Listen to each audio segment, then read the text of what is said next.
Dennis Dutton had flown for Delta Airlines for over 40 years. He held type ratings for the A320, A330, A350, B737, B757, B767, and DC-10. He'd logged 17,000 hours in everything from single-engine trainers to wide-body jets. On December 18, 2025, he was flying a Cessna Citation 550, an aircraft he was legally rated to operate. But stamped on his pilot certificate were 4 words that would haunt this investigation: second in command required. And nobody on that aircraft was qualified to fill that seat. The SIC required limitation on a type rating is a regulatory detail that most passengers never think about. But for Dennis Dutton, it meant that no matter how many hours he had, no matter how many emergencies he'd handled at Delta, he could not legally operate this specific aircraft alone. Though he needed a qualified second in command in the right seat, someone with the proper training, the proper ratings, and the proper authorization under Title 14 Code of Federal Regulations, Part 61.55. Yay. His son, Jack, occupied that seat on December 18th. Jack was 20 years old, a student in Auburn University's professional flight program, working toward following his father into the cockpit. He held a private pilot certificate with ratings for single-engine land and instrument flying. His logbook showed 175.3 total hours as of November 29, 2025, all of it in single-engine piston aircraft.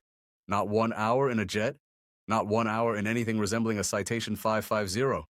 The NTSB's preliminary report is unambiguous. The right seat passenger was not qualified to perform second-in-command duties per Title 14 CFR, Part 61.55. Jack lacked the multi-engine rating required for SIC qualification in this aircraft. He lacked the specific training required for the type. He could handle basic control inputs, manage the radios, run through checklists. But when cascading electrical failures began 4 minutes after takeoff, he didn't have the knowledge or experience to meaningfully assist his father. Greg Biffle sat behind the cockpit in the cabin. He too was a licensed pilot, with 3,500 hours including multi-engine and helicopter ratings, but Biffle also lacked the specific type rating and SIC endorsement required for the Citation 550. When he tried to help troubleshoot, he asked about power to the alternator. The NTSB report includes a parenthetical note that still bothers me. The CE-550 airplane is not equipped with an alternator. Biffle was working from the wrong mental model, trying to diagnose a system he didn't fully understand. 3 pilot certificates on that aircraft. 0 qualified second-in-command pilots. Let me explain why this matters. The Cessna Citation 550 is certified for 2 pilot operations. The aircraft requires 2 crew members to handle the workload safely, particularly during emergencies. There is a path to single-pilot operation and additional authorization that allows certain experienced pilots to operate alone. Dennis Dutton did not have that authorization. His type rating specifically prohibited solo flight. He was required by the letters on his certificate to have a qualified co-pilot beside him. This isn't bureaucratic pedantry. The 2-pilot requirement exists because emergencies demand distributed workload.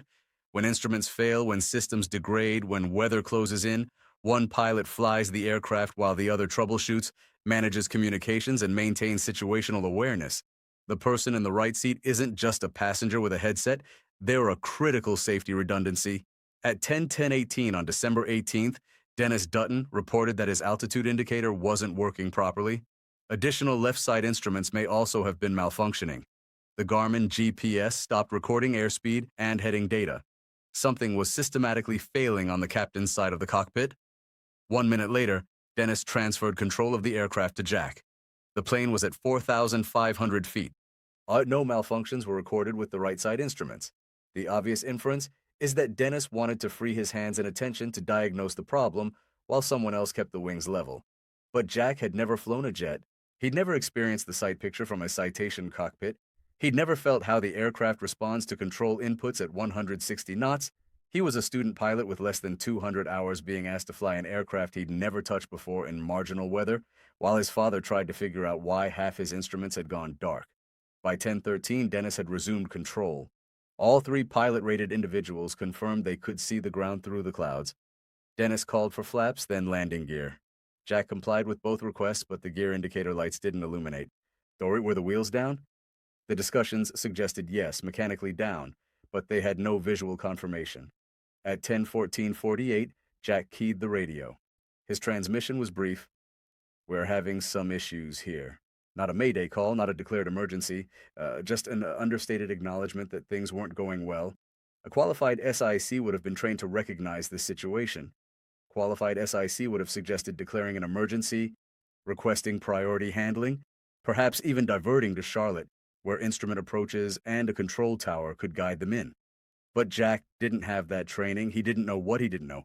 Aviation safety consultant Jeff Guzzetti, a former NTSB and FAA investigator, assessed the situation directly.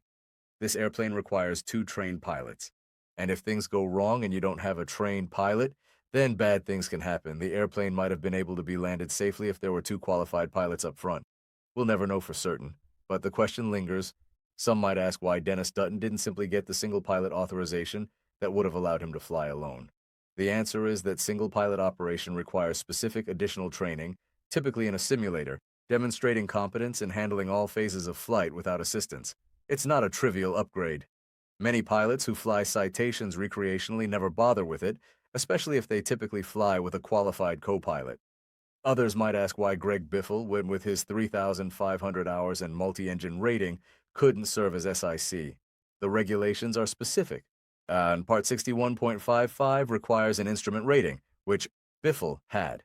It requires familiarization training for the specific aircraft type, and it requires either a type rating or an SIC endorsement from a check airman.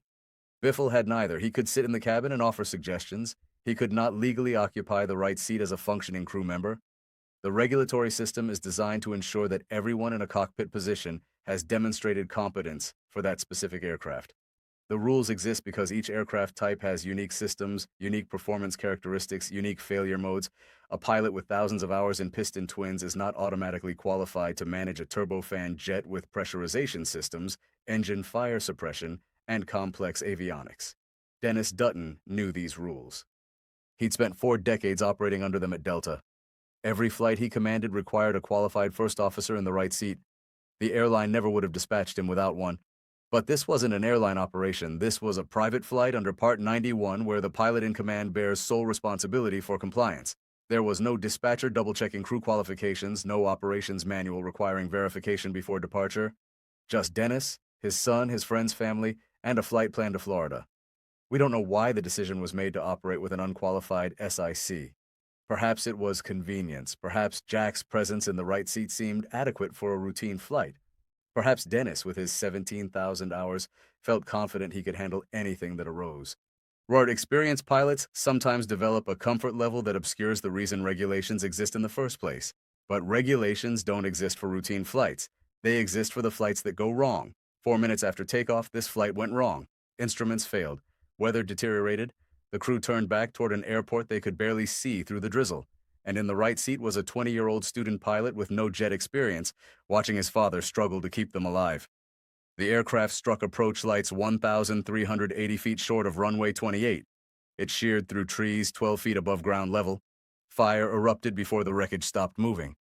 7 people died, including a father and son who shared a love of aviation, a NASCAR champion who'd spent months flying rescue missions after Hurricane Helene, his wife who coordinated relief efforts, their 2 children, and a friend who never knew how to say no when someone needed help. The NTSB's preliminary report establishes that the flight was operating in violation of the pilot's certificate restrictions. It establishes that the right seat occupant was not qualified to serve as SIC. It does not assign blame because preliminary reports never do, but the facts are clear. 40 years of airline experience couldn't save Dennis Dutton once the emergency began, not because he lacked skill, not because he lacked knowledge, but because when his instruments failed and his options narrowed, the person beside him couldn't help in the ways that mattered most. For pilots watching this, the lesson is uncomfortable, but essential. Regulations aren't obstacles to be worked around. The SIC requirement exists because 2 qualified pilots are measurably safer than 1 pilot and a passenger. Flying with someone who can't truly share the workload is flying alone with a witness. The final report will come in 12 to 18 months. It will examine the electrical failures, the maintenance history, the decision-making chain, but one finding is already inescapable. On December 18, 2025, a pilot certificate with the words "Second in Command Required" launched into deteriorating weather with nobody on board qualified to be that second in command. When the report is released, I'll be here. Until then, we have questions, and 7 families have grief that no investigation will ever fully answer.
aircraft. His son had logged just over 175 hours of flight time with experience piloting single-engine airplanes. Another finding related to who was controlling the plane is that Biffle never touched the instruments, but engine before and during the flight. Aviation expert Steve Sutton was a former commercial airline pilot who had logged over 17,000 hours in the cockpit. These details provide key context for what happened on December 18th. Alert the pilots to possible mechanical issues. Those include multiple issues. That plane crashed while trying to return to the Statesville airport on December 18th. According to the federal report, the plane developed multiple electrical and instrument problems shortly after takeoff. The pilot, Dennis Dutton, and his adult son, Jack, were in the front seat, and Jack had control of the plane at some point.